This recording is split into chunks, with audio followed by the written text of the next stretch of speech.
You're now enrolled in the school of BlackNegroJitsu. Is it your first day? Don't worry. The master, Yared Stephan, and his co-instructors, David, Mike, will take it easy on you, rookie. Before we get into this podcast, big shout out to our sponsor, Ball Club Box at ballclubbox.com. Ball Club Box is a sports apparel provider that provides their subscribers with monthly gift boxes full of quality licensed sports merchandise that reflects their customer support for their team. Usually these items only appear at specific stadiums or sports stores, but they intend to make it easier to customers to support their desired franchise without leaving their homes, and in some cases state by offering this subscription service. You pick the teams, they pick the items and send them to you each month.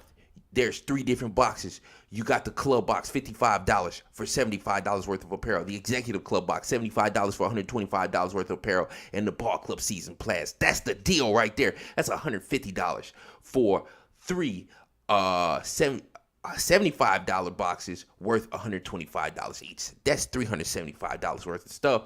That's $225 more than you paid. Ballclubbox.com. Go check it out. I'm telling you, they're the shiz.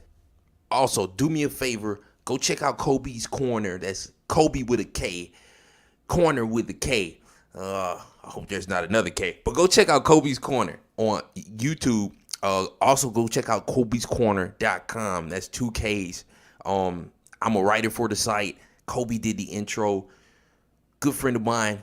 Great YouTube channel. Analysis, breakdown of fights. Of course, articles by me and other MMA journalists, podcasters, whatnot. Kobe's Corner, man. Go check it out. One of the fastest growing YouTube channels for MMA and one of the best online. Welcome to the School of BlackNegroJitsu Class 7. I'm your host, the head instructor, the master of BlackNegroJitsu, Yared Stephan. I'm here joined today by my co-instructors, Mike from Mike's MMA Picks. Mike, what's up?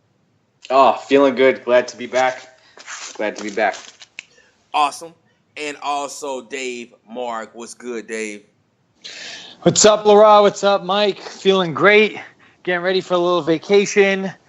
So you guys won't hear me next week, but I'll be back the following week. Okay, what we have on tap today, we've got KnockDown or PushDown, Malignaggi clip surfaces. We've got Kenny Bayless Not The Ref for Mayweather McGregor.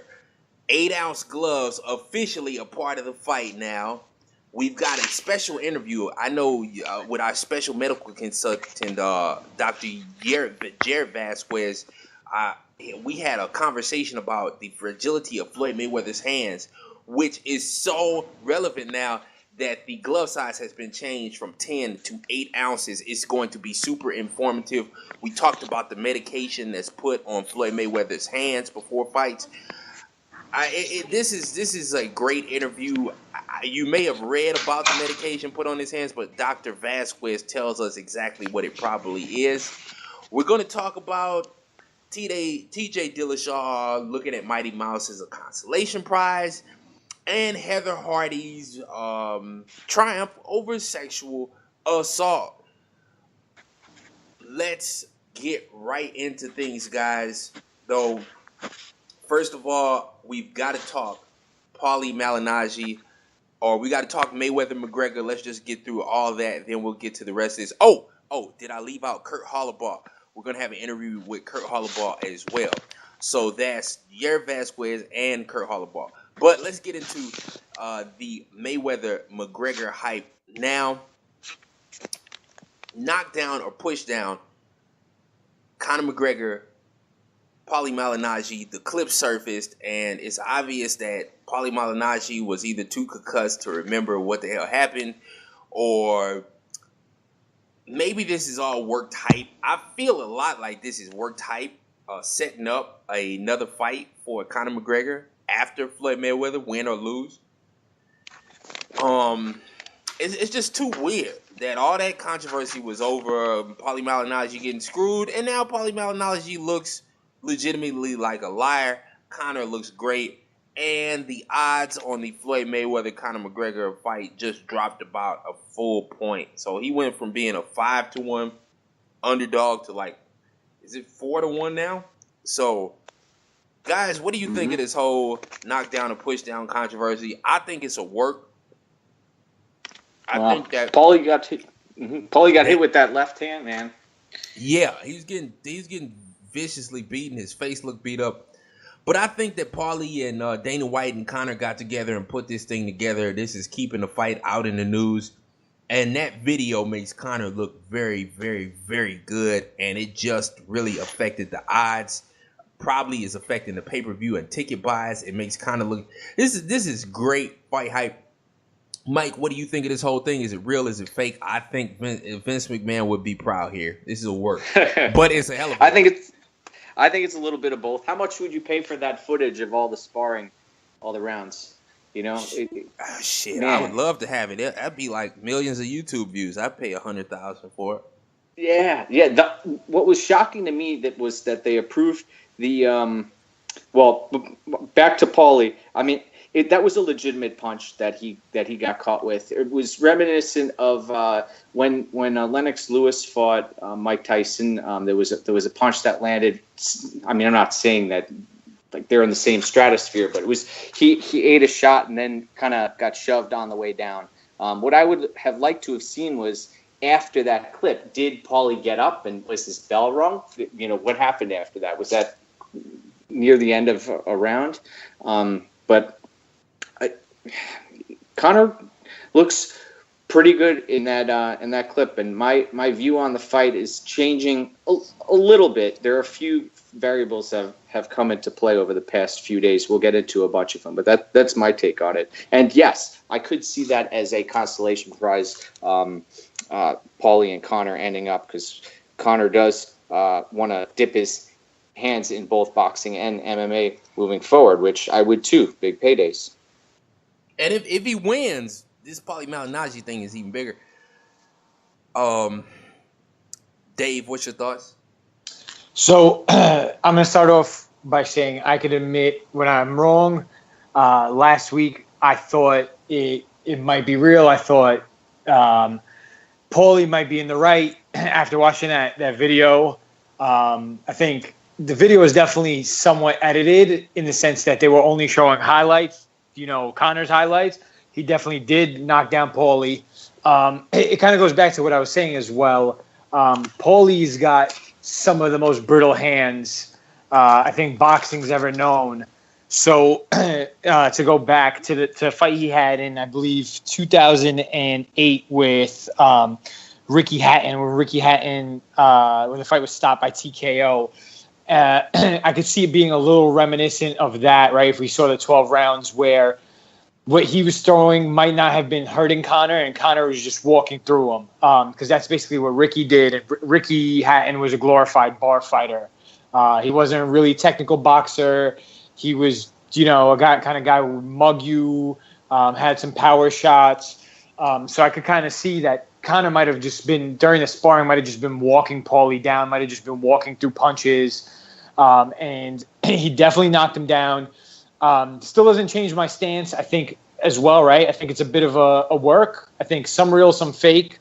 I'm in agreement with you as well, Lara. I think this sets up a potential bout with Paulie, which once again, right, you see dollar signs. I think it's an overreaction. I think the betting line dropping is an overreaction. I think this is somewhat reminiscent to, if you guys recall, when Mayweather, and they still have him on HBO, but when Mayweather was an HBO fighter, they used to always air the 24/7s. And when he was fighting Juan Manuel Marquez, you know, Marquez was drinking his own piss and this and that, and everyone, it would be like a 4-part series, and it always hyped people into believing somebody stood a chance against Floyd. And I don't see it. I don't see Conor's path to victory.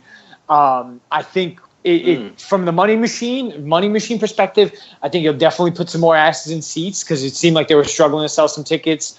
I think you'll definitely increase the pay-per-view buys, might draw a little bit more action on, you know, with the Vegas and the offshore books. I think from a financial aspect, I think that the release of that footage is huge. From a fighting aspect, my stance still stays the same, and I still think that Floyd either cruises to a decision victory or ends up stopping him somewhere in the mid to later rounds. I think that, and we're gonna get into it. Everything is going downhill for Floyd Mayweather. He's making this a fight where a lot of the advantages that he should have in boxing are starting to disappear. Let's start with the first one.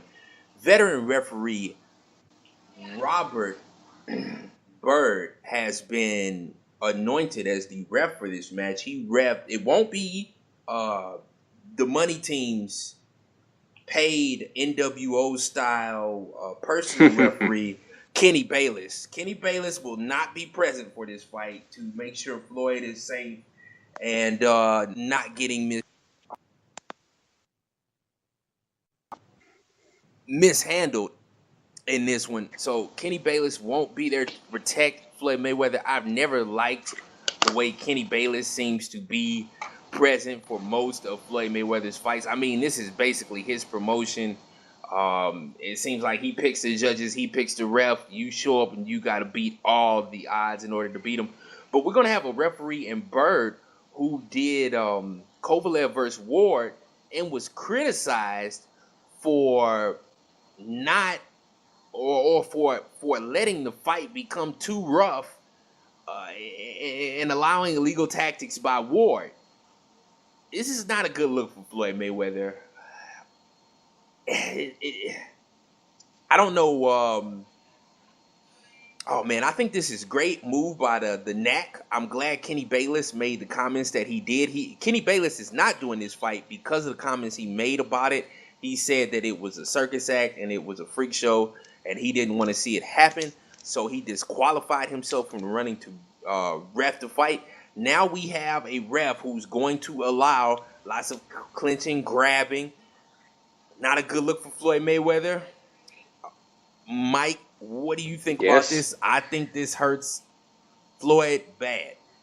Oh, big time, big time. I mean, if Conor is going to have a chance, he's got to rough up Floyd, and this is the ref that will allow him to do it if he's going to have a shot.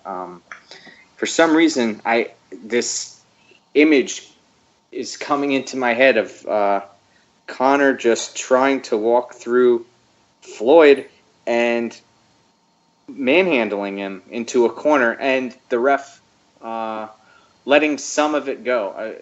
It could go downhill quickly, but he's got the right man for the job this time, so we'll see. Dave, what do you think of this? Do you think this is disastrous for Floyd Mayweather and the money team, as I do? I don't think it's as disastrous as you guys are making it out to be. It definitely is a plus for Conor. Definitely allows him to maybe clinch a little bit more, maybe get a little bit dirty, a little bit of dirty boxing. But something I've heard on a few other podcasts recently, and it's true, is we've never really seen somebody go to Conor's body. You don't see that often, like the body shots that you see in boxing.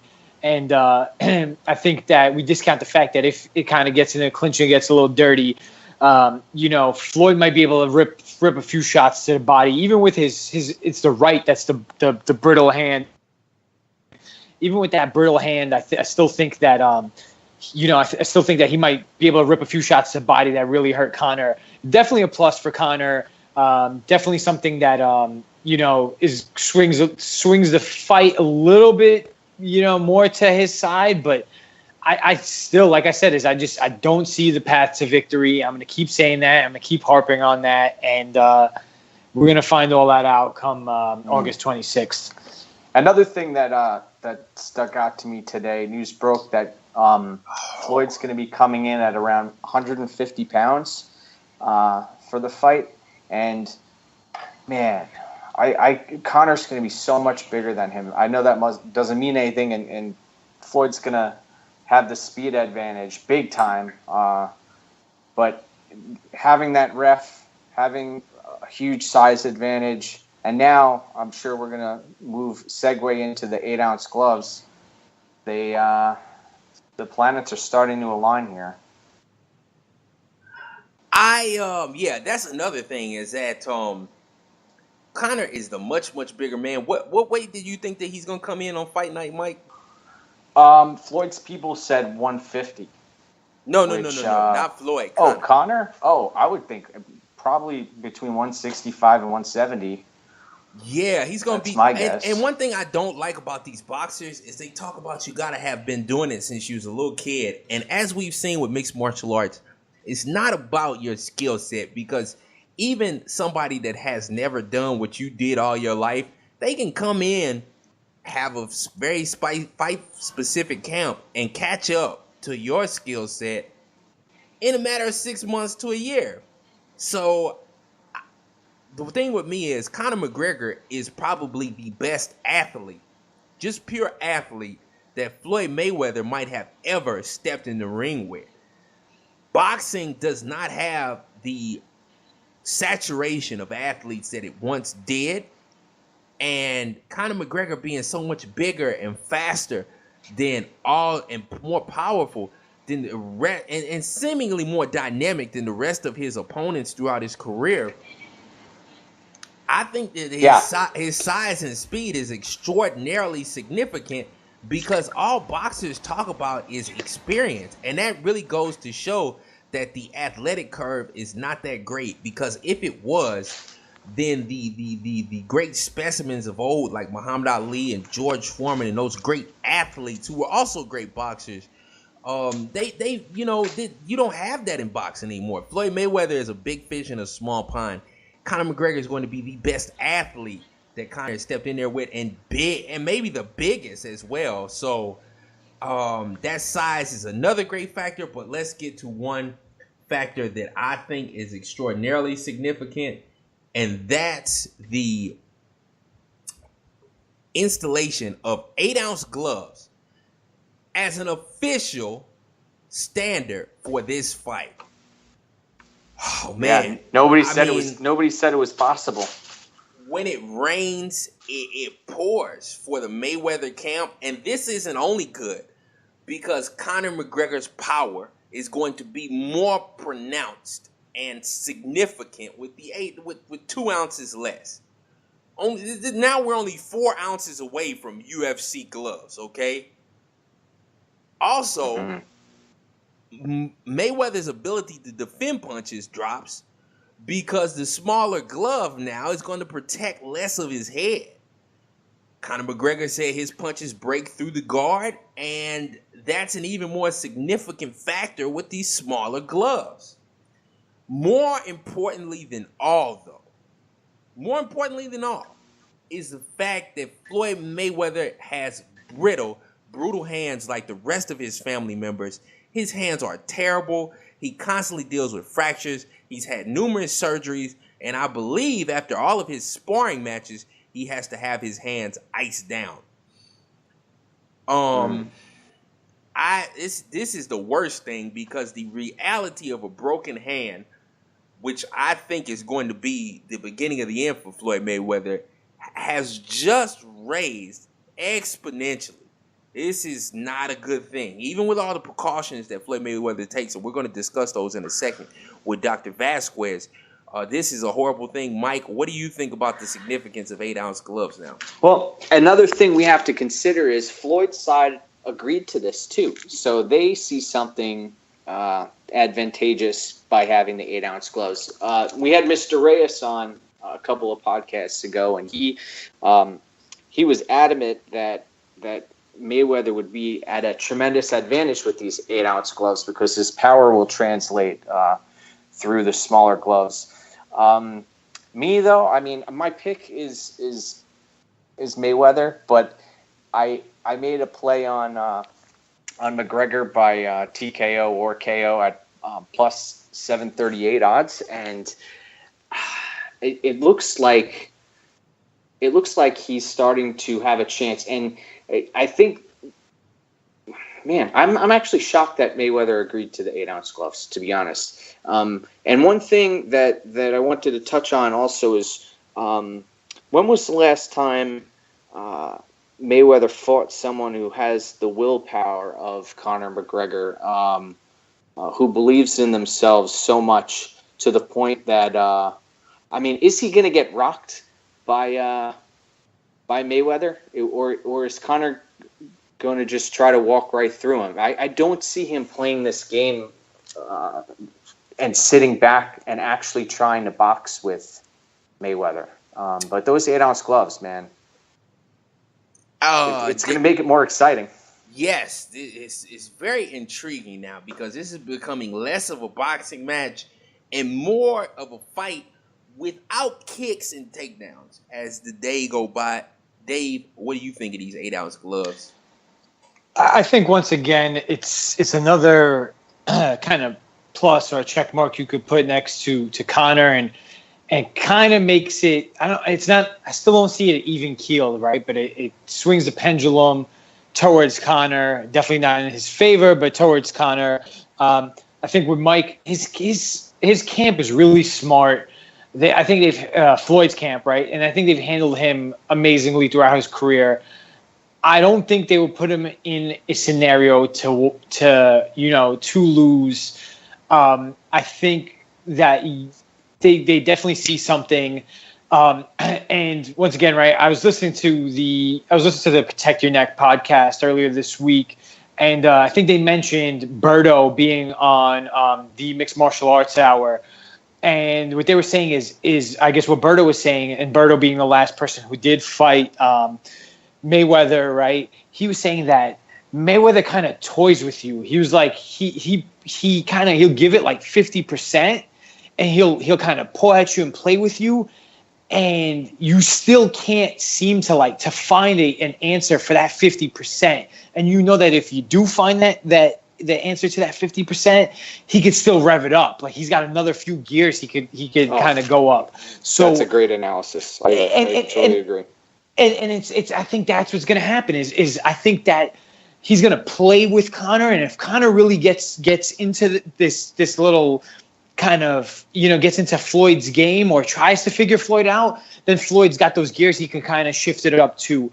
I think another thing is Conor is relied on that left as a counter puncher, right? Is he really going to be patient enough to outweight Floyd, who Floyd is a master chess player? Floyd's gonna I think Floyd could sit there, have a cup of tea, and wait for Conor to do whatever the hell he wants to do.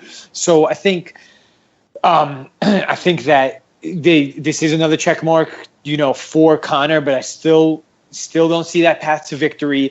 And Laura, I actually want to bring something up to you. I know it's not on the dais, but when I was at the Chappelle comedy show last night, he actually made a joke with all the racial tension that's going on in the United States right now, that this is and then we've kind of touched on it before, but do you see this fight now more than ever being a black versus white kind of thing?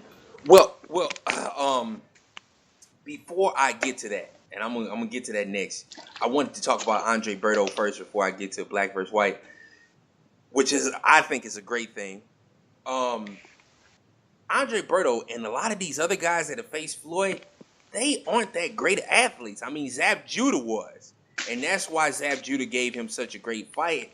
But Berto seems he's not that dynamic of an athlete. He seems kind of a little stiff in a little way, He's a great boxer. I have a great respect for his work, but everybody seems to have that fatal flaw. Pacquiao was too small. Marquez was kind of too small. Pacquiao was too old too. Berto was a little too stiff and too slow. I don't think McGregor has those type of things. I think he's a dynamic enough athlete to where Floyd won't be able to find that athletic advantage over him. Now, to the point of race here, I think personally that this is awesome for the fight. I love nationalism and race are cornerstones of boxing, combat sports, pro wrestling. It's necessary almost that the nationality or the race or whatever, some type of affiliation be had with a fighter so that the fans could better connect with him and, better choose their sides. It's not just about how, even the regular layman fan, even though he can't say which boxer or fighter he likes best, if the white fighter calls the black fighter a boy, I gotta see that white guy get beat up and watch this, because he said this about that's an excellent way to get black people and white people who are not interested in boxing at all to come in and watch this fight because of the tension behind it. You know, it's one thing to watch two people just brawl and not know the story behind it. But when there's a well-developed storyline, especially concerning something like race, something that a lot of black people and white people can relate to, being called a nigger, being called a Jaime or whatever. One of your white friends sitting around and talking about black people. Your black friends sitting around and talking about white people. This is something everybody can relate to, and everybody gets emotionally invested in. That's why you had Hulk Hogan versus the Iron Sheik. That's why you had the Patriot Dale Wilkes and his American gang versus the Hart Foundation. Nationalism is an important aspect and selling point of fighting because it gets whole nations caught up in the drama of the combat where they otherwise would be disinterested. Mike, what do you think about all that? And then Dave, we'll go back to you. Excellent points. Sure, excellent points. Excellent points. I agree. And people are going to show up, and they're gonna watch. They're gonna hope that someone gets humiliated when they're watching this fight. Do you think was Mayweather taken out of context when he said something like "This is for all the black folks"? When I don't even know how that came about when he said that. But McGregor he's made some foolish statements in the past, and I heard him trying to like weasel his way out of the everything that he said. So I appreciate more viewers and ratcheting up the intensity. The racial tension, maybe it's good for the sport because everyone's going to be watching. But after the fight, I mean, there's hopefully, what kind of, I mean, these guys are going to be swimming in money together, but are we going to see somebody get punked after the fight and or shit on or disrespected, or are they going to kind of pull a Rocky IV and bring each other together afterwards? That's the question. In a fight where I don't know if there's much legitimate hard feelings between the fighters, race is an excellent selling point. They had to do that. It's awesome. It's got people that are otherwise disinterested in this matchup technically, who don't believe that it's possible that McGregor can upset Mayweather. It's got them wanting to watch the fight. I mean, the Ultimate Warrior sucked at pro wrestling, but his emotion and the storylines that will be behind his matches will be so powerful that it's going to be the top money getter out there. And if this fight wasn't sellable before, it's definitely oh yeah, but you know what's sad now, though, to be honest, if people, the stuff that went down in Charlottesville and stuff, if people are tuning in with a vested interest in their race watching that's kind of sad, man. But that's what sells fights. I know. White people are going to be buying the fight to see that nigga lose. And black people are going to be buying the fight to see these honkies get what they deserve. And that's what it's all about. All your hard feelings, everything that everybody's going through, what is that? It's like Ali versus, I guess, James Cooney or something like that. Oh, Jerry Cooney, is that what his name was? Yeah, Jerry Cooney, yeah. I'm not familiar with the storyline of the fight, but I know in Larry cases Holmes. where a black man gets to beat up on a white man, especially in a climate like the 60s, it's an emotional release for everybody. That black guy just show white people what it really is when it's a fair fight. And that makes everybody feel better. And consequently, if the black man takes an ass whipping, it is the justification of the white supremacists. Hey, we're better than them. It's what it's all about. It's going to be great. And even if whoever loses, Floyd loses especially, it's going to have a hell of a case for a rematch and motivation for a rematch, and people are going to want to buy it just to see that hunky gets what he deserved. Dave.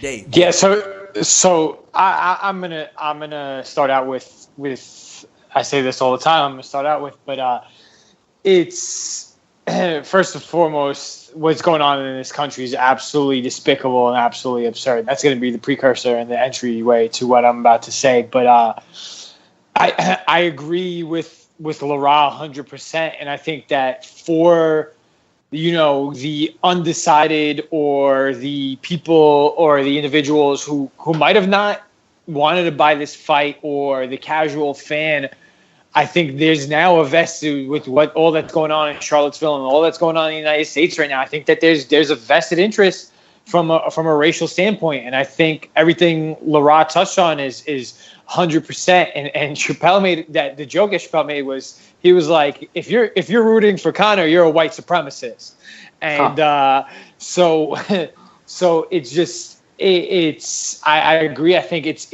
I think that it might draw extra interest into the fight, and I think that just everything is just like all the dominoes are falling into place with kind of, and I'm still gonna, I still hold my stance as this is, a sideshow circus and a freak show, and I'm on board with what Kenny Bayless said.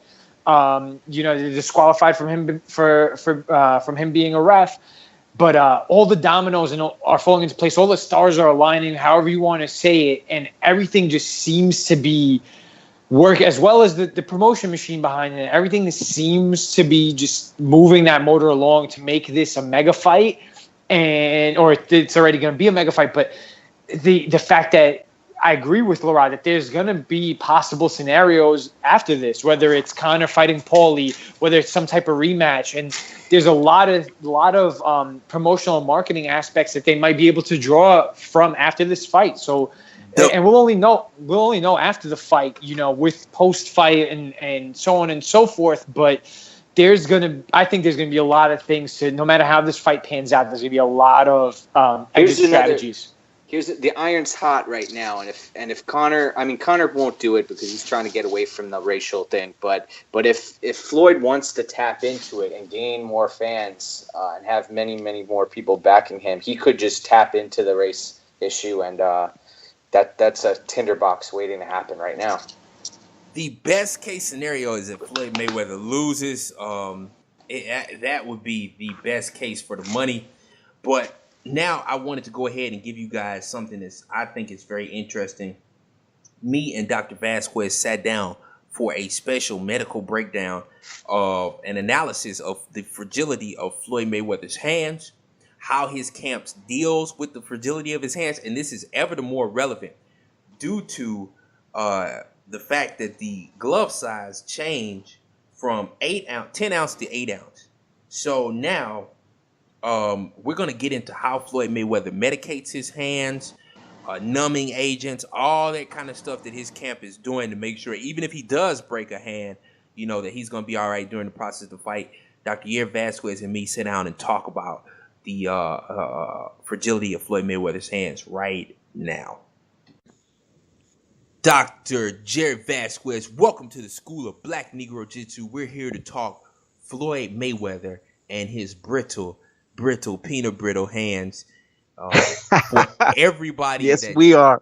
Yes, for everybody that does not know, Floyd Mayweather has, and not only Floyd Mayweather, but also his father, his uncle, the Mayweather family is notorious for having brittle hands that constantly succumb to various different types of hand injuries, breaks in the bones, boxers, fractures, I don't know, all kinds of different injuries. But their hands, even though they're a multi-generational family of boxing champions, their hands do not seem to be equipped for what God destined them to do.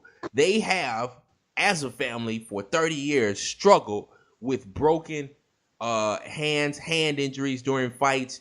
And it has culminated in the younger Mayweather. I think he might be the worst of the hand injuries.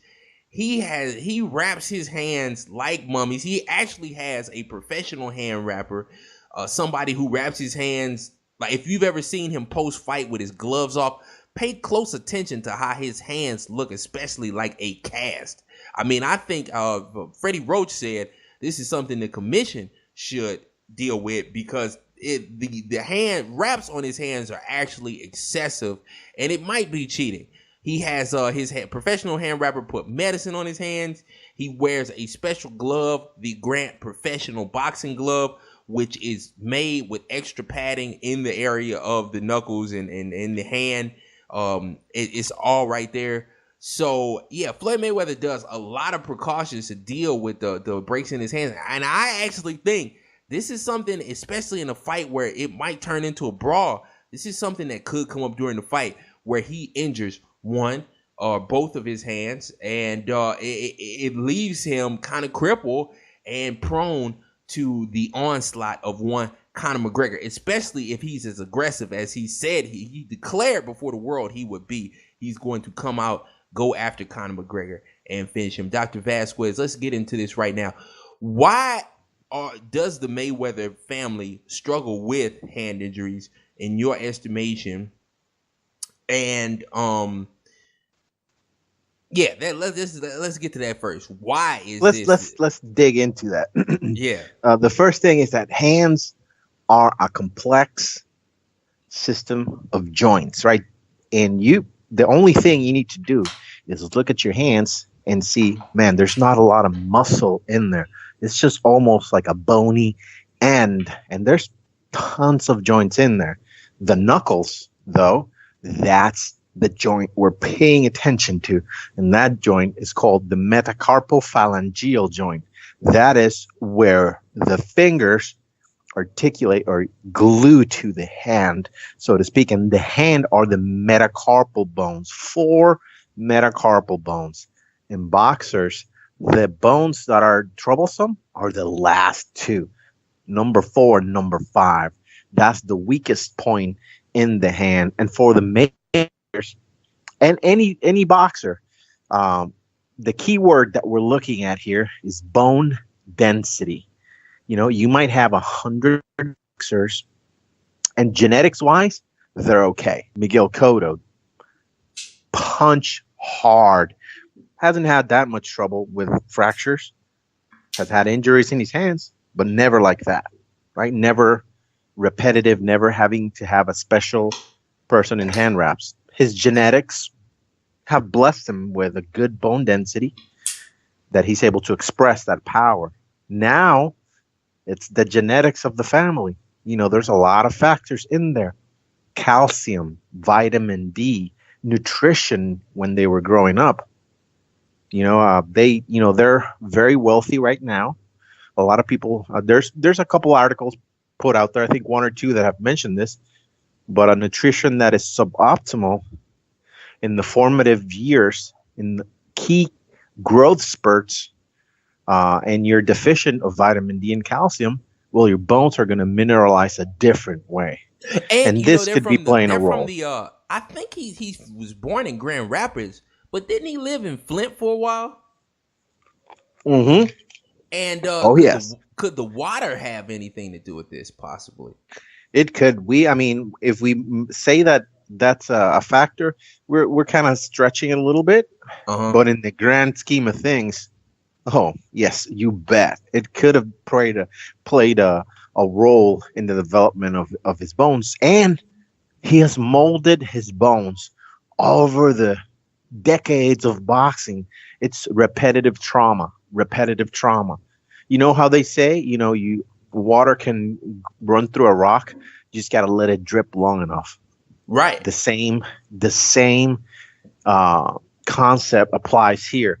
Those bones are molded by repetitive hitting of the heavy bags, hitting mitts, fighting, getting injured, and that reshapes the way calcium adheres in the bone. The bone, I put out a YouTube video out there in my YouTube page and explaining exactly that. That bone, we like to think of bone as a part of the body that never changes, right? No, This is my leg bone. This is my leg bone. But the bone is ever changing all the time. If I stop eating calcium and vitamin D and I lose calcium, there's a cell that is called the osteoclast.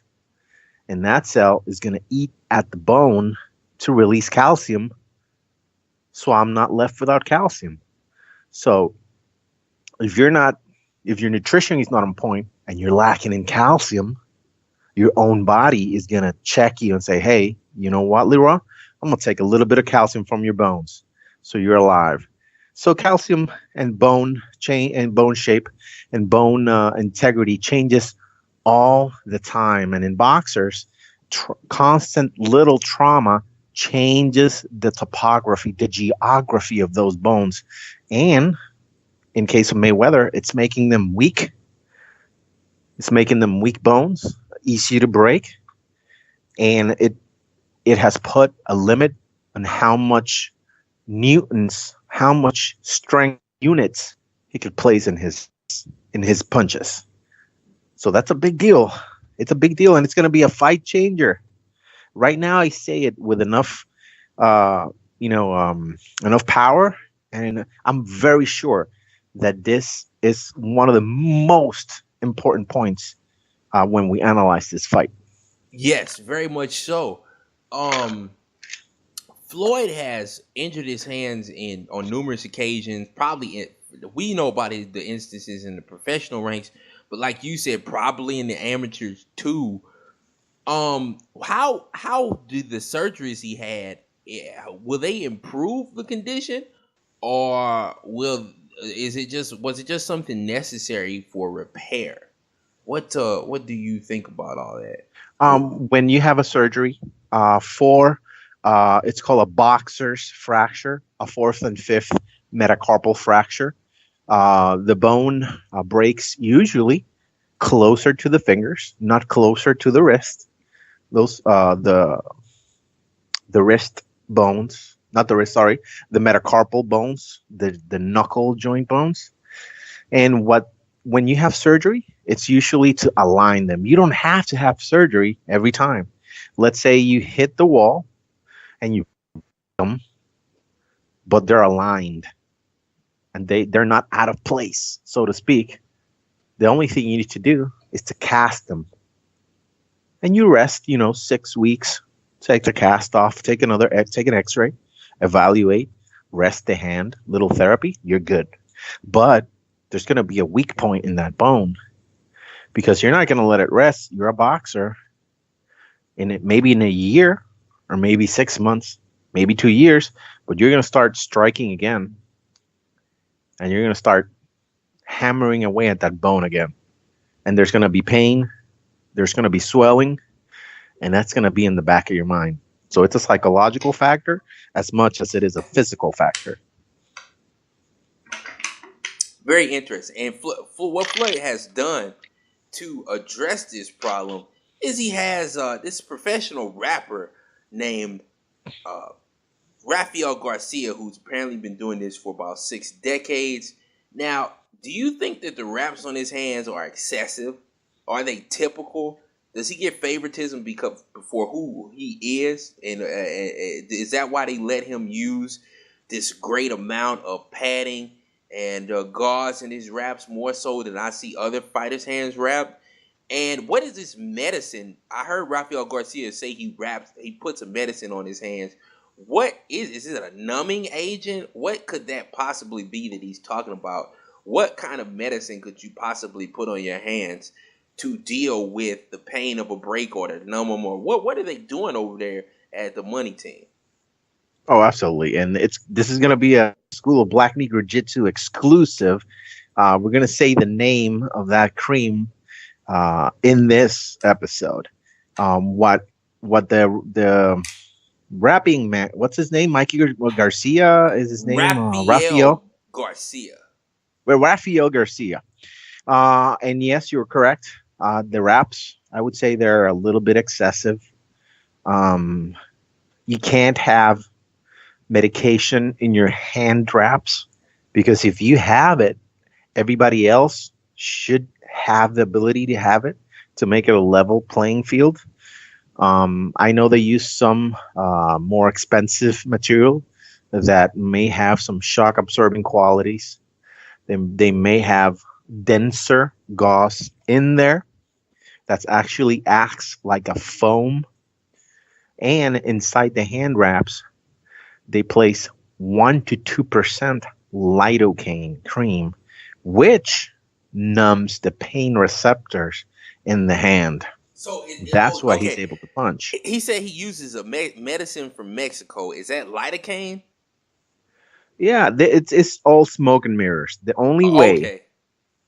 The only way that you could, and this, if you take a kid to the ER and they're about to put an IV, if it's a nice hospital, a nice emergency room, you'll see that they'll put a little dab of a white cream and they'll put like some saran wrap material around it to kind of leave it in there. So when you put the IV, there's no pain and the babies are happy. And if you're somebody that's sensitive to pain, even to adults, but you have to leave it in there a little bit, that's the perfect conduit to numb the hands, because he knows, his hand wrapping person knows, he knows, his team, the money team knows, that one of the biggest issues, Hold on. and I believe in his 48th fight, you cut out after you said issues. Go ahead. Crap, I forgot. I know that he's had issues in the past, almost quitting a fight for pain in the hands. So they're not making that mistake again. So they're numbing the hands, and the first few rounds, he's not throwing a lot. He's letting that soak in, and he's gonna get the maximal. So he's throwing, and he's not feeling his hands. He's just doing it by, not reflex, but. So even if he were to injure his hand, would he even realize it? I think he would realize it. He would somewhat feel it, because those fractures tend to click, and you feel that clicking. And when the hands fracture, it almost feels like a broken branch of on a dry tree. So it clicks. So there's a very typical click that occurs with the fractures. But that cream and that preparation of medication, it could be mixed with a mild anti-inflammatory steroid.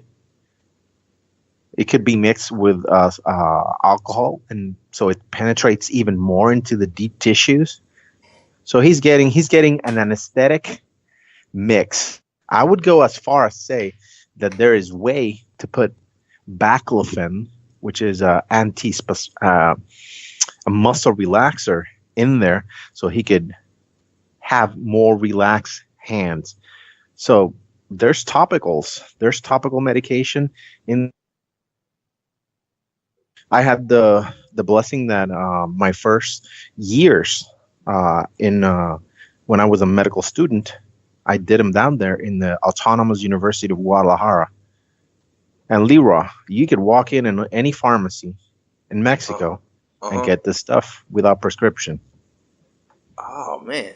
So you think he's using them? And why didn't the commission look into this and maybe limit this? Because is this fair to be using these steroid and numbing mixes of medicines? Yeah, I would say, Floyd Mayweather, it's one of the most beloved boxers for the commissions and for all the boxing authorities, boxing heads, analysts, and people really get behind him. He's besides, I really don't agree with all the domestic violence cases that he's had. For me personally, there's no way that I can look past that. But besides that, he seems to be a good person, that aside, and he takes care of the team. He takes care of other boxers, and he helps the growth of boxing.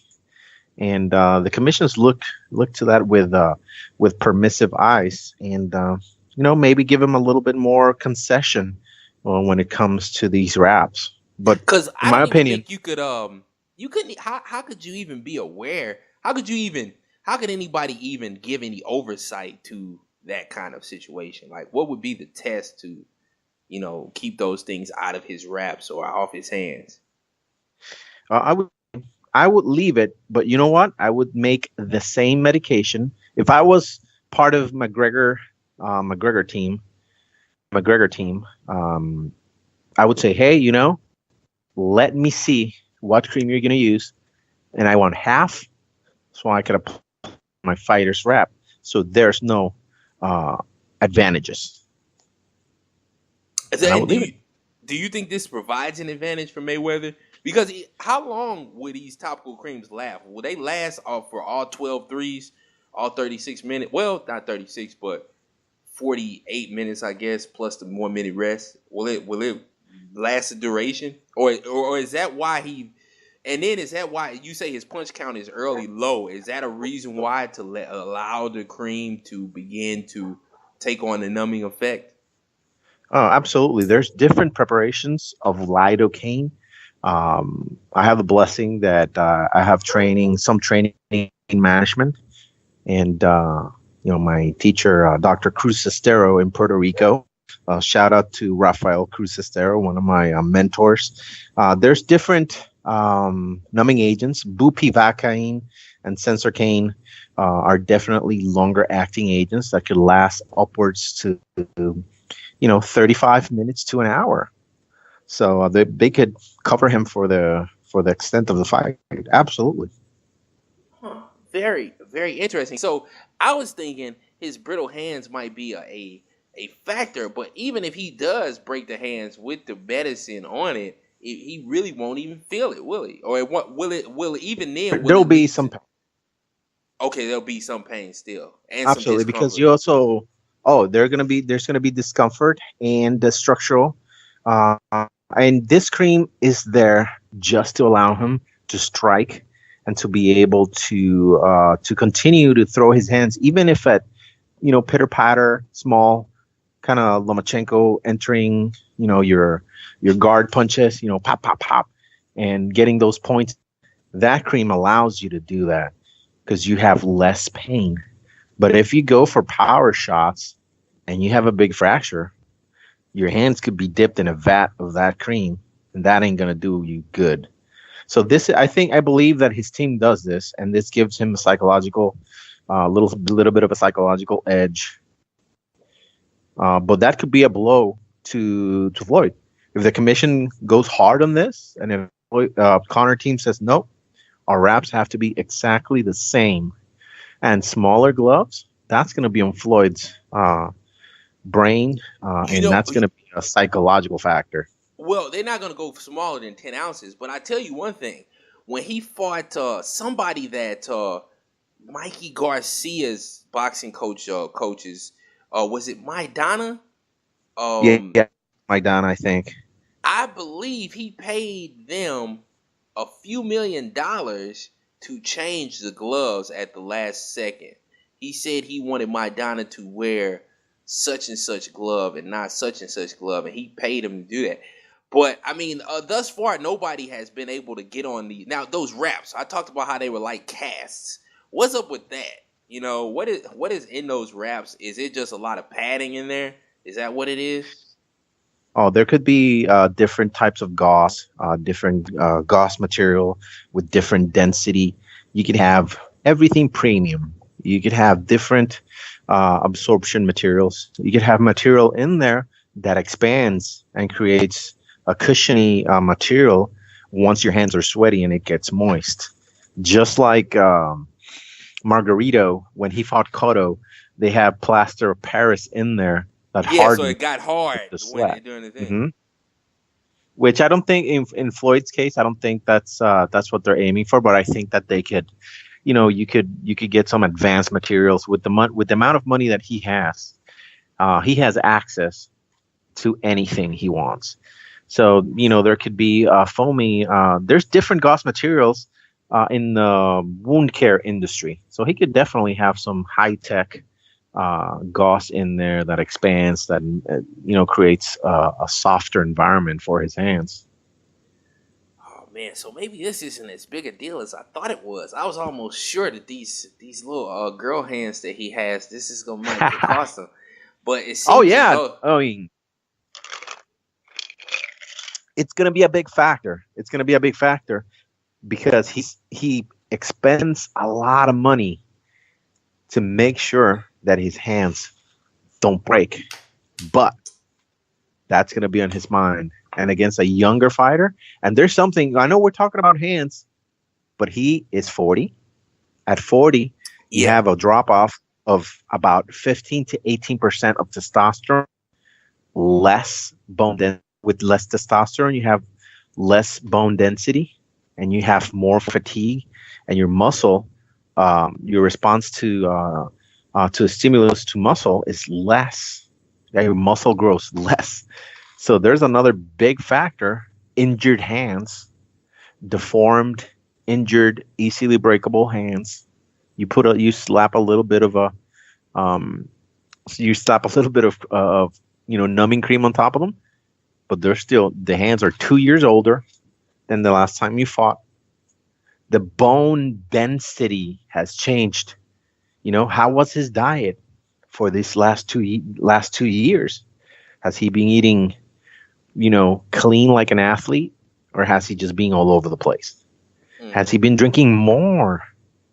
So there's a lot of interesting things to think about when we say these, when we talk about his hands.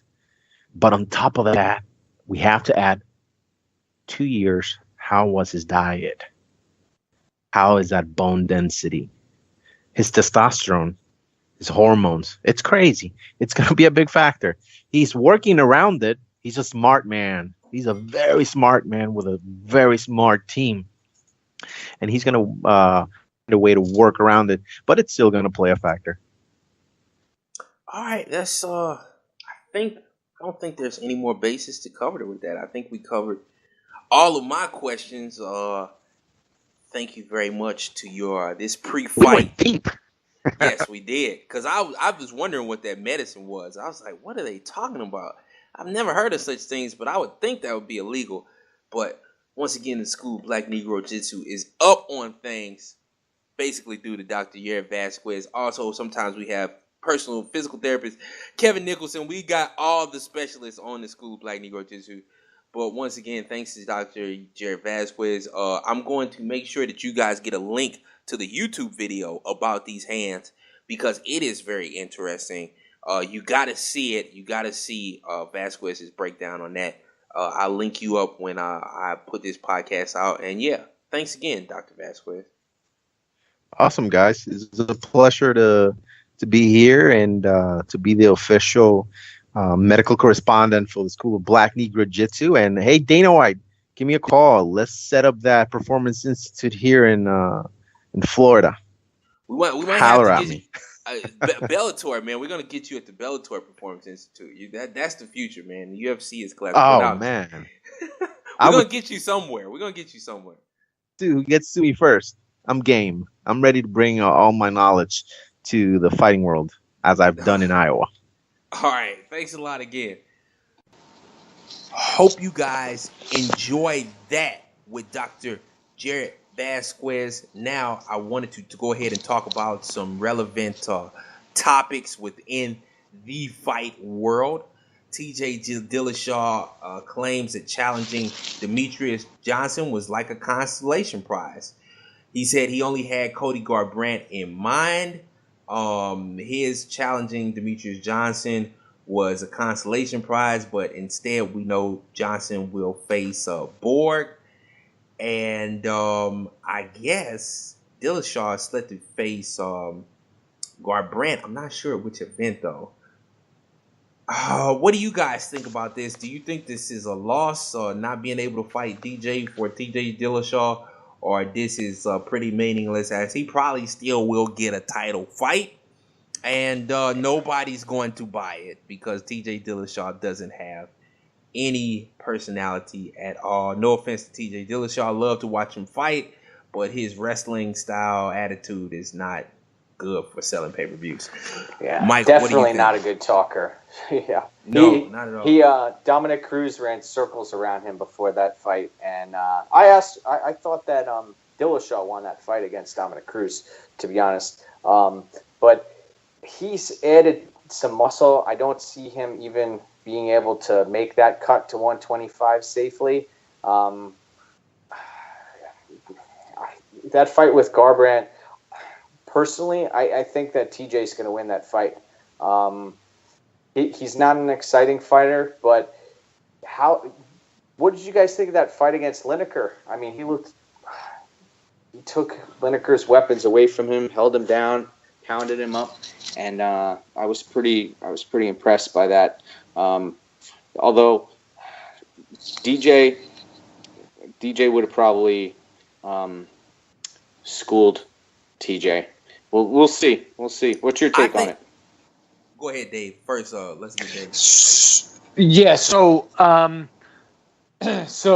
I guess for him saying that's a consolation prize, I think that the real fight is with Cody because of the whole Team Alpha Male drama with with TJ leaving and going to Colorado to train and leaving the camp to join Dwayne and supposedly the fashion in which he did it, and them opening a muscle farm gym and them taking in TJ and paying him to train and all those factors that kind of come into that whole beef tough episodes. Yeah, all exactly the whole season of tough and the fighting, the war of words between the two of them, the physical altercations between the two of them. So I think that's why he's kind of, I don't think to downplay DJ he's not much of a talker, like we said. I don't think he's really capable of kind of stirring up that promo aspect and kind of really talking shit to kind of sell the fight. I think, and they're his words, not mine. I think the real reason it's a consolation prize is because the real fight is with him and Cody, right? If he wins that fight, he kind of can shut up the whole alpha male drama. I think he's really looked good since that whole marriage with Dwayne, that whole fight with Lineker. He did absolutely take away Lineker's weapons. He had the Barao fights. And the Barao fights. He had Lineker searching for the takedown the entire time. He was just toying with Lineker. I do think that DJ would run circles around him, but who pays to watch that fight? I think that's the whole thing that Dana was saying is no one's, although DJ might be one of the best pound for pound fighters, nobody's, buying those fights. Those fights aren't big draws. No matter how good he looks in these fights, that division isn't moving the needle. So I don't necessarily know what he meant by consolation prize, but once again, I think the real fight with him is Garbrandt. I think that's the fight that has to happen. That's the fight that stops all that noise and that whole alpha male drama. I think they possibly could turn that into 2 or 3 fight series, depending on how the first fight goes. And I think kind of speaking to the points we kind of touched on earlier, that you might be able to tap into some of that emotional aspect, right? The fans' emotional aspect.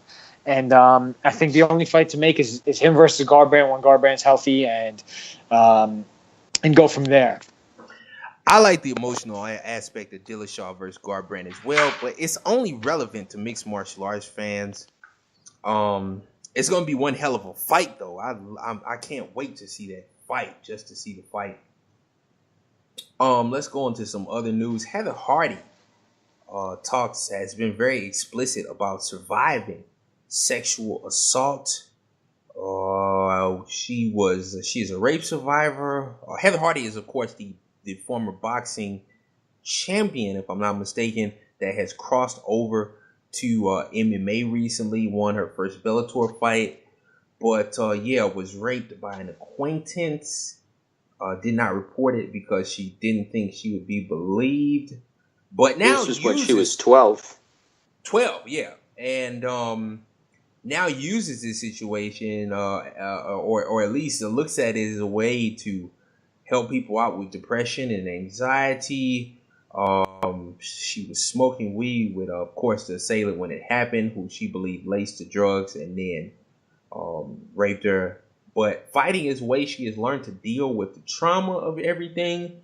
And this is a wonderful addition to an already intriguing story. Really adds some pain to the otherwise flawless slate of Heather Hardy, who looks like one of the top prospects in all of women's MMA. But I thought this was really a wonderful story. And she has a family of her own, I was reading, too. How many kids does she have?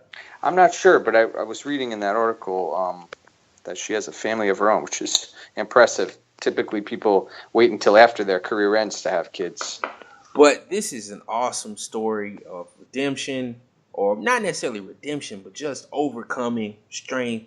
Wonderful for inspiring a lot of females who've been in the same position. As Heather Hardy's stature increases, said tragedy will instead be possibly her great triumph. It's going to make it's just like Ronda Rousey's battle with was it bulimia, I believe. But this is even better than that. This is a wonderful triumph for Heather Hardy.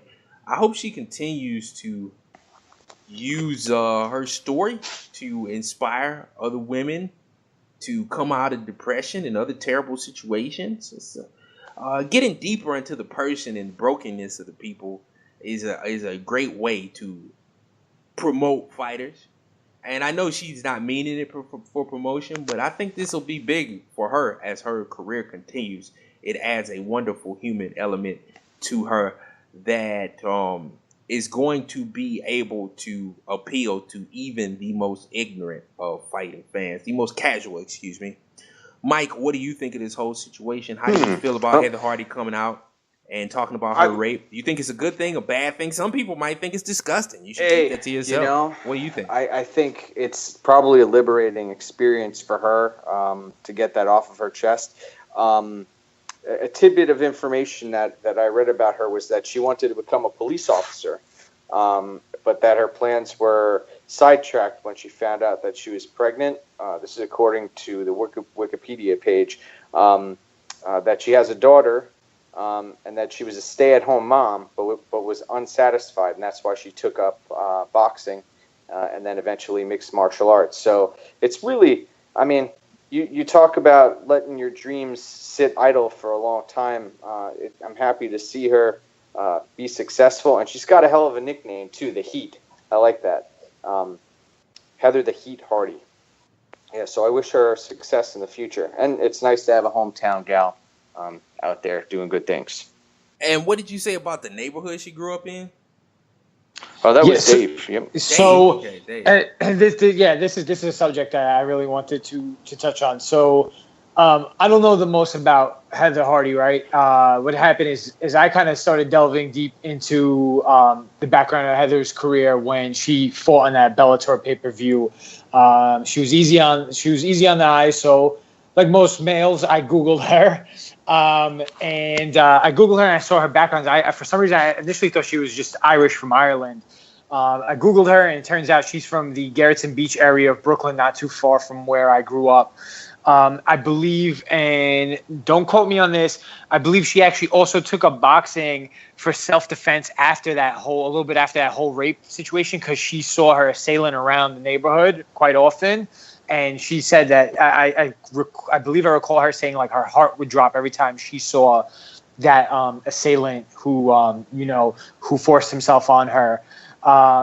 So what I was saying about the neighborhood is the neighborhood. It looks like kind of like a quiet little quiet little area. It's Gerritsen Beach to speak of again, but it's anything but. I think scenarios like that are I don't want to say that exact scenario is common, but I know that like growing up in that neighborhood, it seemed like growing up around that neighborhood. Sorry, because I didn't grow up in that exact neighborhood, but growing up near that neighborhood, if you ever had a problem with somebody in that neighborhood, you weren't fighting one-on-one. You were fighting about 20 to 25 kids. You were getting jumped by about 20 to 25 kids, kind of stay together in packs. It was, like I said, it's on the outside looking in. It kind of looks like a quiet little neighborhood, peaceful, but I think it's anything but. There's like a little bit of there's a little bit of an inner circle around that neighborhood, and it's pretty tough neighborhood. So it's kind of good that I really respect her coming out with this. It definitely it humanizes her. It's great to hear that it's awful that this tragedy happened to her, but it's great to hear she could cope with it. I think it's huge because I think other victims might be able to kind of lean on her, because of the fact she's so open about it. It might spark, people in the community, going to enroll in self-defense, young ladies enrolling in self-defense. So things like this never really happen to them, kind of keeping their eyes open and ears open and making sure that this type of stuff doesn't happen. Because I feel like far too often things like this do happen and it goes under the radar and people are too ashamed to speak about it and never come out with it. So it's just her backstory is it's tragic, but it's also great to hear that she's able to cope with it. She's kind of overcome it. And she's becoming this huge success, and I wish her nothing but the best. And everything about her, like I just really respect, and I love seeing her fight, and I hope she becomes the next big thing in women's MMA. Another relevant part of it is that usually when I see women really get taken advantage of to come out with their stories, they seem to be very young girls who are smoking or drinking something with somebody and don't know enough yet about life to yet to know that that's a bad situation. So I think these stories are always wonderful for young women as they really expose them to the cruel realities of the nature of many young men and help them to be better prepared to prevent situations like these. Because a lot of times when people get taken advantage of, it involves drugs. So Heather Hardy's story should be awesome for her overall presentation. It really adds a wonderful human element to her that makes you admire her heart and courage and all these things much more. Wonderful story, I think. Let me go ahead and run down. I don't think you guys watched the Contender series last night, but I did. So let me run down the results here. Jamie Colleen defeated Tiffany Masters in a wonderful fight. Colleen lost the first 2 rounds pretty decisively. Came back in the third at the very end with 10 seconds or 17 seconds to go and landed the armbar submission after she lost the whole fight through grappling. I wish she would have got a contract for that. I was really rooting for her. Next up, we had Alvarez defeating Day by unanimous decision, I believe. Jamie Alvarez defeated Martin Day.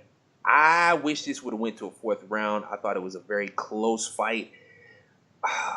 Next up, we had Cameron Olsen defeat Carl Reed in a snoozer. Neither one of those guys deserved a contract. Grant Dawson, the best guest I ever had on the MMA Edge Fantasy Podcast, the most well-prepared. He came in and handled business against Team Alpha Male member Adrian Diaz, just completely out-wrestled him and beat up on him. Grant Dawson was going to go to Nebraska on a full wrestling scholarship, but I believe his dyslexia and also his passion for mixed martial arts led him to get right into the fight game. And, of course, lastly, we had Charles Byrd win his 2nd Contender Series fight and defeat Randall Wallace by submission in round 2. The 2 contracts handed out were to Byrd and to Dawson. I thought that was the right thing.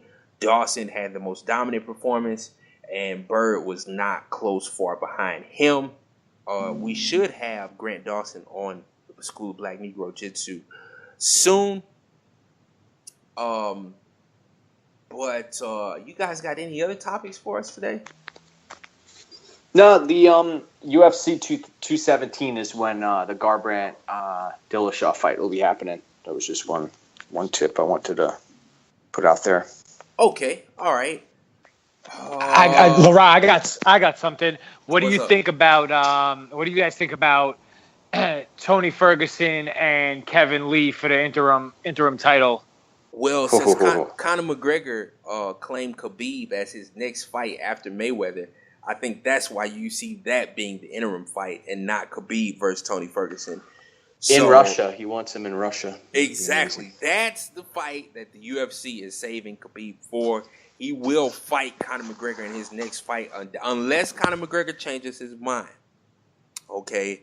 It's going to be Khabib Nurmagomedov versus Conor McGregor. And then the winner of that fight will fight the winner of Lee versus Ferguson. So I think that's the right move in the light of the fact that Khabib is out of the picture and being saved for Conor, which people are totally ignoring. What do you guys think? Dave, you want to take it? I'll let you take that first, Mike. Man, it's amazing how Kevin Lee just kind of climbed that ladder real quick. He beat Chiesa, and now he's fighting for a title. He's what, 23, 24? Leroy, you know how old he is? He's about 23 or 24, somewhere around there. Man, it's amazing. And he's fighting this fight's in Detroit, right? Yes, it's in Detroit. Man, a lot of different angles to this one. I'm looking forward to it. Tony's been sitting on the shelf for so long. I can't even imagine what's going through his head. But he those workout videos he posts, Luke Thomas always contradicts and criticizes everything that he does. I'm looking forward to that fight. But I don't even know who to pick as a winner in that fight. But when is Conor going to come back to this division? You know, he's held up. December, he's planning on coming back. Bring him back. I think I like Tony Ferguson, but because Kevin Lee has a bad tendency to get his ass whooped when it comes to his striking, so I figured Tony Ferguson gonna piece him up good on the feet. Didn't he get? He got hit pretty hard by Trujillo, right? Who? Kevin Lee? Yeah. No, you mean Tony Ferguson? No, Tony who? Ferguson got almost clipped and finished by Trujillo. By Lando. But Kevin Lee was getting his ass whooped by Trinaldo. He got finished by Brazilian Jiu-Jitsu guy. Oh my God, why does his name escape me at this point? But Kevin Lee constantly gets pieced up. He's very hittable and he doesn't have the best chin. His best performances are when he can get to the wrestling or whatever. So I like Tony Ferguson. Tony Ferguson is not too hurtable, so that's who I like in that fight. That Dos Anjos fight said a lot about him. I heard Dos Anjos talking about fighting Tyron Woodley. I think that would be an exciting fight. With Dos Anjos' pressure style, Woodley wouldn't be able to be boring. And Dos Anjos is fighting Magny. Yeah, Magny. Dos Anjos is fighting Magny coming up. Pretty good fight too. Yep. I assume that's a fight old Dos Anjos would have won, but I don't know about this other guy that's fighting now. But I don't think we really have anything else. So let's go back to Contender Series. Dana White's Contender Series 1. Kurt Holobaugh defeated Matt Bessett in the main event of that fight and was awarded with a contract. I am honored to welcome him to the School of BlackNegroJitsu today to talk about his career, talk about winning the contract on the Contender Series. I'm going to start to try and get a lot of these contenders. I want to get Grant Dawson. I want to get Jamie Colleen. I'm bringing a lot of these guys on, and we're going to sit down and chit-chat. Welcome Kurt Holobaugh to the School of BlackNegroJitsu, guys. Enjoy.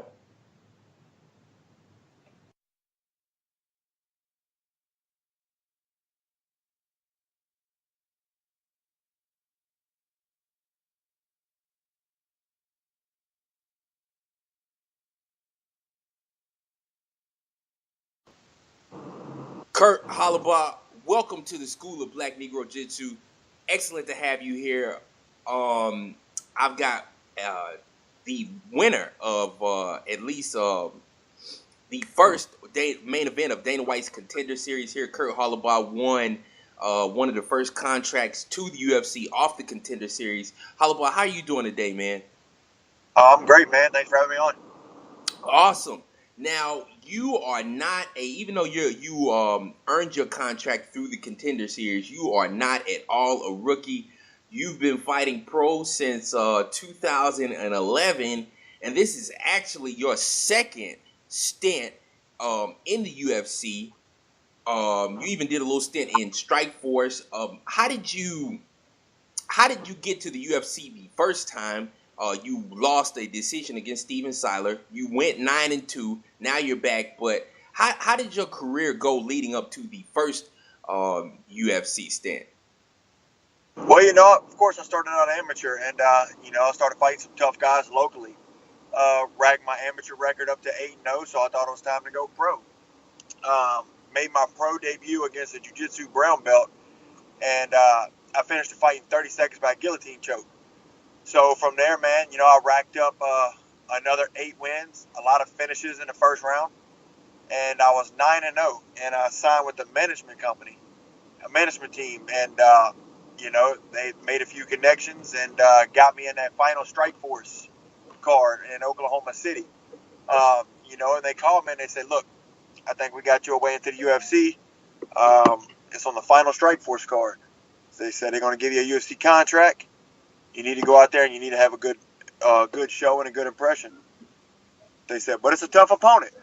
I'm like, all right, I don't care who it is, So it just happened to be the number one contender to Strikeforce lightweight championship, Pat Healy.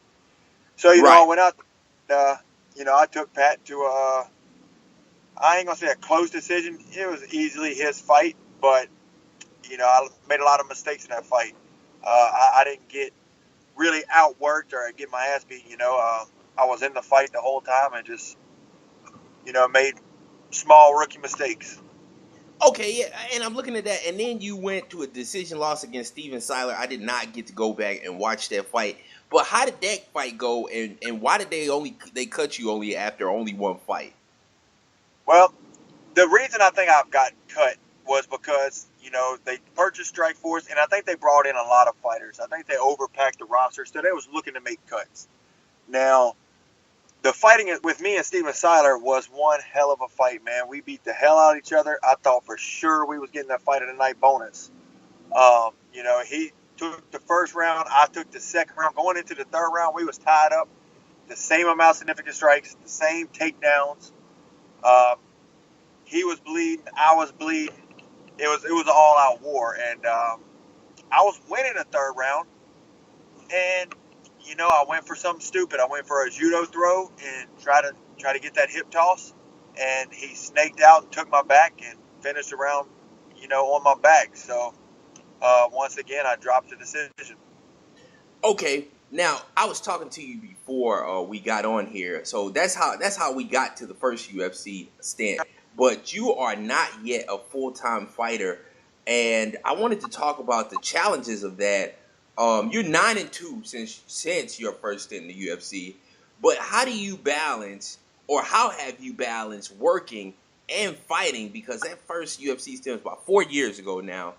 Over this time period, how does that work out? And you said, and you apparently have your own school as well. How does life work for a professional fighter on such a high level who's not necessarily full time? How does your schedule balance out? What's the difference between fight camp time and like regular off when you don't have a fight coming up? Well, for one, it's a lot of hard work. Whenever I do have a fight camp, I don't get a lot of breaks. I don't get to really go out and hang out with friends. And my days are always busy. And another thing, I'm a single dad of 3. I get a lot of help from my parents. They help me out a lot. I live right beside my mother. So they help me out with my kids a lot. But, on a normal day, it's wake up in the morning, drop my kids off at school. I got to be off in time to get my kids. We got to get to the gym. I got to do the kids' classes. Then I got to do my classes. Then I got to get my train time in. And, a lot of times I don't get out the gym till 9:30, 10 o'clock at night. And, when I'm in fight, I do that same routine almost every day, except it's not always at my gym. We got 25 different locations of Gracie United Team Junkow South. So I bounce around our locations a lot. I got a lot of different guys to work with. But, It's not easy, man. Not easy at all. And okay, so Gracie United, is that a Brazilian Jiu-Jitsu school? And if it is, are you a Brazilian Jiu-Jitsu black belt, or what's your martial arts background? Like, how did you come up in the martial arts and whatnot? Like, what's your repertoire looking Um, like?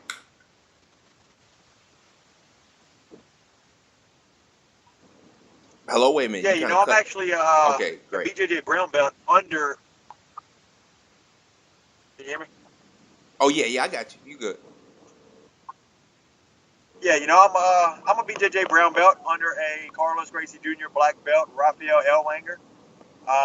You know, I've been training under him ever since I started mixed martial arts back in early 2008. So I've been training jiu-jitsu for a long time now. Of course, hoping to be a black belt one day, but I'm one of those fighters that like to come out and stand up, and we start on the feet, and I like to knock guys out. Okay, and so you went 9-2 during your run. You got a win over Dez Green here, who looks super promising right now. How was your run outside the UFC? When you ran into that 2-fight losing streak, did you ever lose any hope that you would never make it back? And then how did you get signed with Dana White's Contender Series? So take us through all the ups and downs of the 9-2 run that you had. Yeah, of course, I had some ups and downs. Kind of the same thing before I went to the UFC. Right after the UFC cut me, I signed with an organization called Titan FC. And, I had a nice little run going there. I had 3 good wins, including a win over Dez Green, a split decision for the featherweight championship for Titan FC. So after I got that win, I thought I was going back to the UFC. I thought it was worked out that the UFC was going to take the winner of that fight. I still wind up not going to the UFC. So Titan called me and said, hey, we want you to defend the title against this kid, Andre Harrison. And I'm like, shit, I've seen him fight before. He's a wrestler. He's a good wrestler. He's undefeated. But I'm like, okay. So I actually took that fight on like a little bit over a month notice. I took that fight to defend the title. I went out there, dropped the decision to Andre Harrison, who is still a complete stud and undefeated and still world champ in 2 different organizations. So I can't really hang my head on that. And then my contract with Titan was up after that fight, and I didn't get re-signed right away. So I took a fight in Russia, out in Chechnya, and I fought another from fighter, Frodo Kaspalayev. He won the Bellator tournament. He was the #1 contender for Bellator's title in the featherweight division, and I don't know what happened with his visa, but he wasn't able to come back to the U.S. So I did a Grand Prix over there, and I got matched up with him in the first round, and dropped another decision. So yeah, then I needed something to spark my MMA career a little bit, so I changed weight classes. I went back to 155 pounds, where I only had 1 loss, and that was to Pat Healy. Never felt bad, never felt like I had a bad fight at that weight class. So I re-signed a deal with Titan, 4 fights, and I started picking guys off one by one. Guys, first guy I took out was Luciano dos Santos. Second guy was a UFC vet, Yodenis Sandania. Third guy was MMA legend Jay-Z Cavalcanti. And I signed with another management company called Sucker Punch Entertainment. And those guys right there, man, are the best management company in the world. Ever since I signed with them, they've been pulling strings. I almost took late replacement calls a couple times. But after my win over Jay-Z, I got a phone call from him. I knew I was going back to the UFC. I just didn't know if I was going to be through the Contender Series or a late replacement fight, because I knew there was no way. Not to mention that fight with Jay-Z Cavalcanti was the 155-pound title fight for Titan. So I'm a two-division world champion. So I'm like, all right, I'm out here beating the best in the world. I got a great record. There's no way I don't go back to the UFC. There's no way this management company don't get me back into the UFC. Mm-hmm. So, they called me with this opportunity to be on the Dana White Tuesday Night Contender Series. Said I was going to be the main event. Said the first show was probably going to create a lot of exposure. You know, they was going to take me out to Vegas, do all the photo shoots, do the promo videos and all that. So they did. They took me and one of my teammates out to Vegas.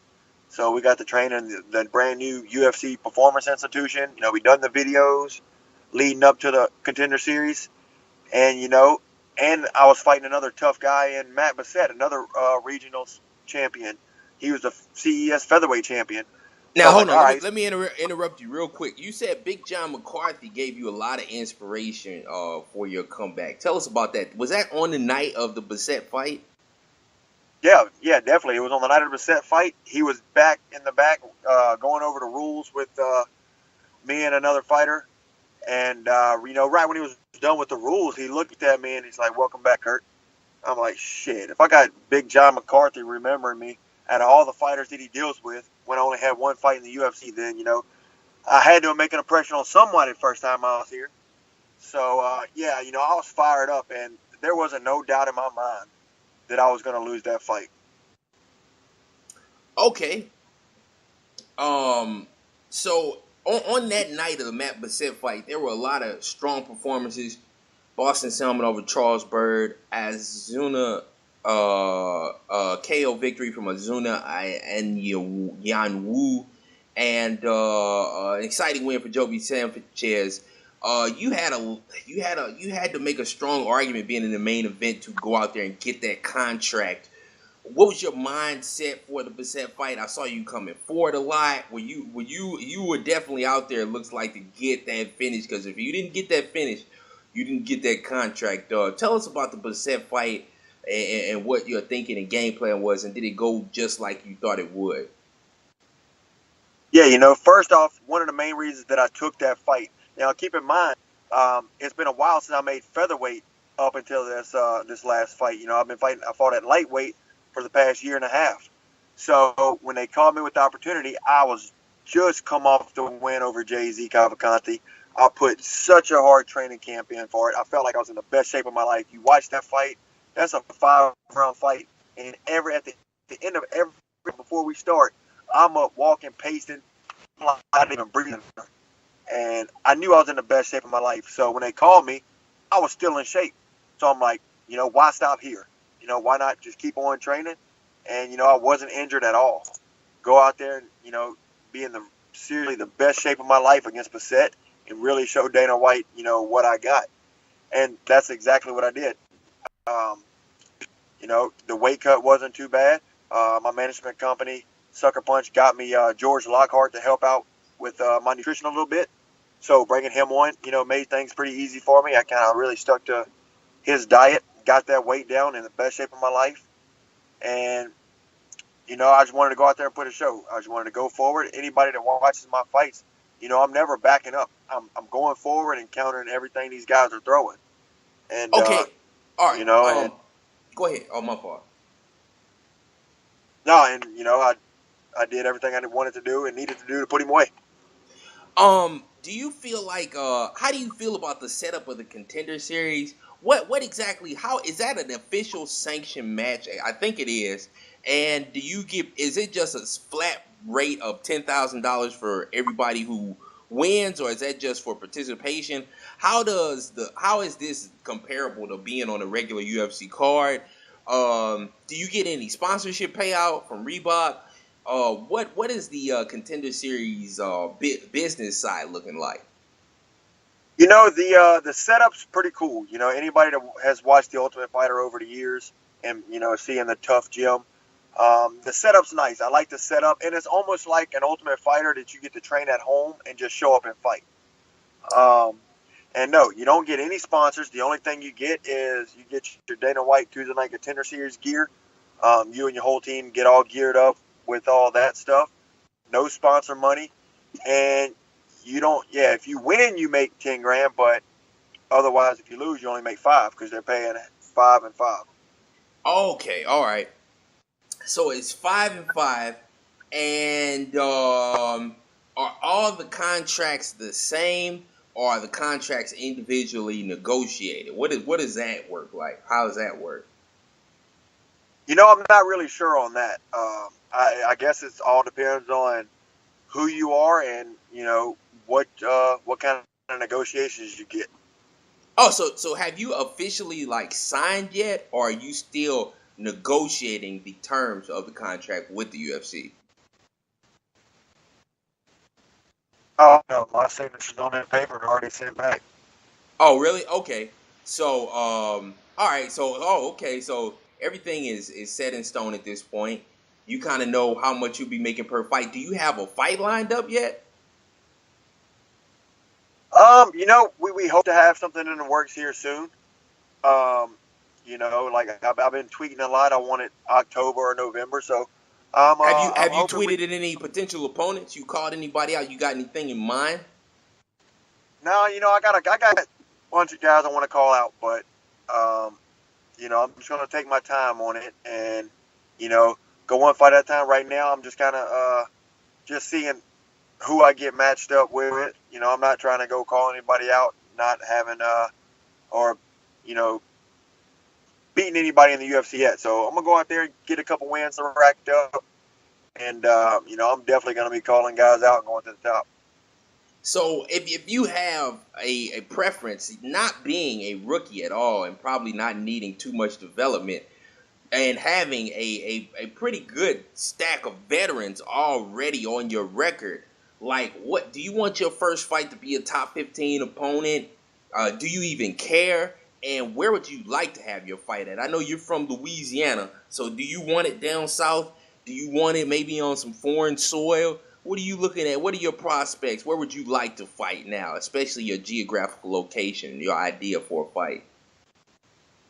Well, you know, if it was up to me, then I'm on the top guys right now. If I could get a top 15, I would. But you know, I'm gonna take things slow. I'm gonna let my managers do their thing. See if they can get the right fights for me right now. And you know, I would rather not go overseas. You know, I did the Chechnya thing. I didn't really like the traveling so much while I was cutting weight and stuff like that. So I would love to have a fight down south, man. I wish they would come back to New Orleans. I know for sure that my management could probably get on that card, and you know that would be great. Right now, I'm just going to take whoever they give me, wherever they give me, wherever it's at. Okay, and I know you've been a lot of places. What's your favorite food worldwide? Like, what is it? I know what do you miss food wise from somewhere you've been and fought? What was your favorite thing? Who? Man, you know, Oklahoma had some really good food. I really enjoyed the food when we was just now in Vegas. You know, I don't know if I would have anything particular because I normally always try to eat like the same stuff when I'm from you know, wherever I'm at, and you know, it's always like some pasta and stuff after weigh-ins. I like to carb up a lot, but I will tell you one thing: they got a donut shop in Vegas, and it's something called the Big Papa Tart. It's a freaking donut with a Pop Tart in the middle, filled with like jelly and stuff like that. And I'm so mad because I didn't get a chance to get it when I was down there. So I'm trying to go back to Vegas so I can get that Papa Tart. So you say it's a donut with a Pop-Tart filling? It's a donut with a Pop Tart in the middle of it. I gotta look that. With filling. I gotta look that up, Kurt. But all right, have you ever had any? What's the craziest moment from your fight career? You ever had any? You got any cool, interesting stories? Anything to finish off here? Anything you'd like to recall? What's the craziest thing you've ever come across, either on a card you fought on, or during a camp, or anything crazy happening? Yeah, I got something for you. Down in Chechnya, you know, when I fought Russia, you know, it's I think it's the night before the weigh-ins, and they tell us that the sauna is across the street. So we're like, okay, and right across the street from our hotel is our venue where we're fighting. So they're pointing over there and said the sauna's in there. So I'm like, okay. So now keep in mind, in Chechnya, you got guys walking down the streets with AKs on their backs. So it's like over here. So we're like, all right, we walking down the road. It's a little scary over there. And we're walking up to the gate to the venue where they said the sauna was.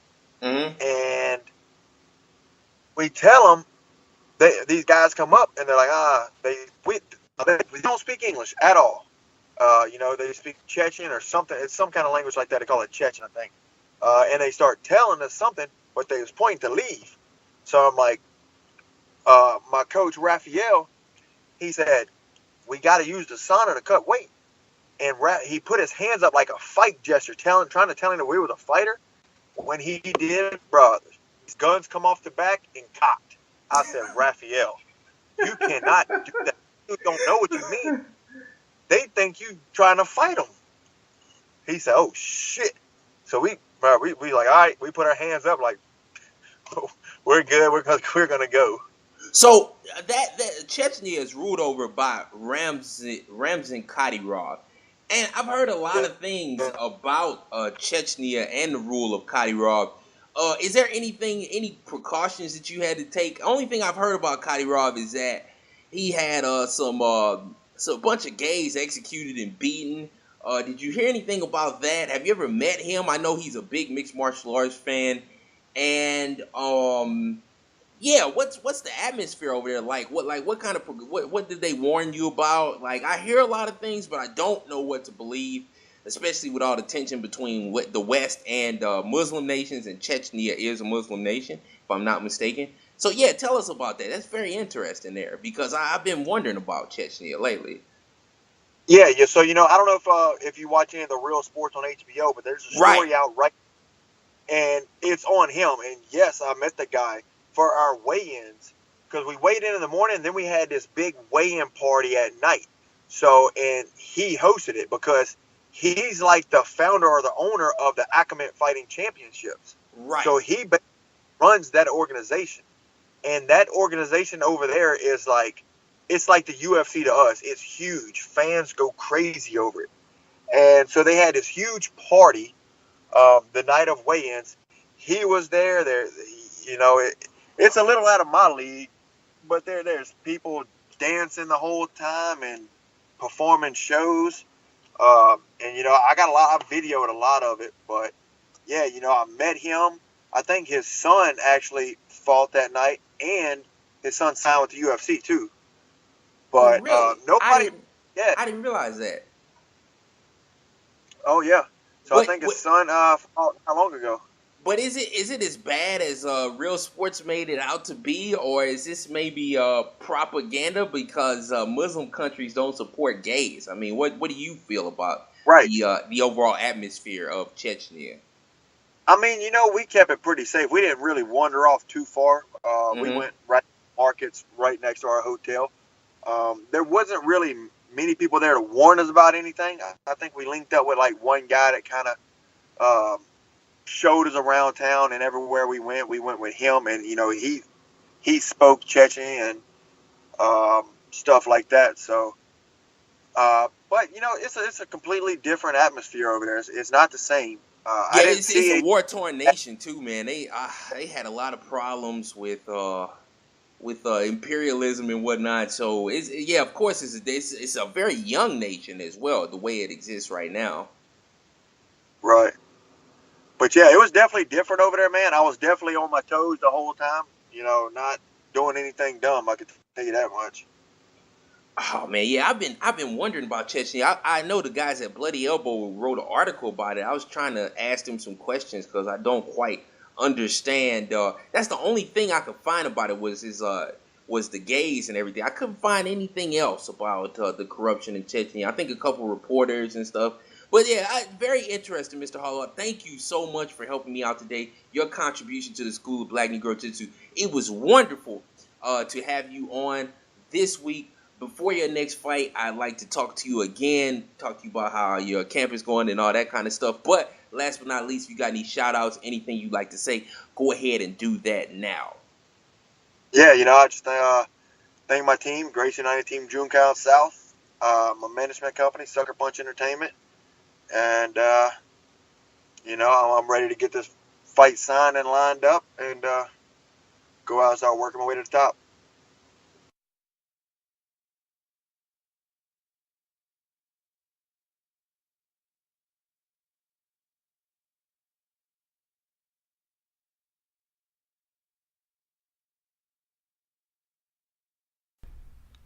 That does it for the School of Black Negro Jitsu for this week. Thank you guys for tuning in. Thanks to my co-instructors, David, Mike.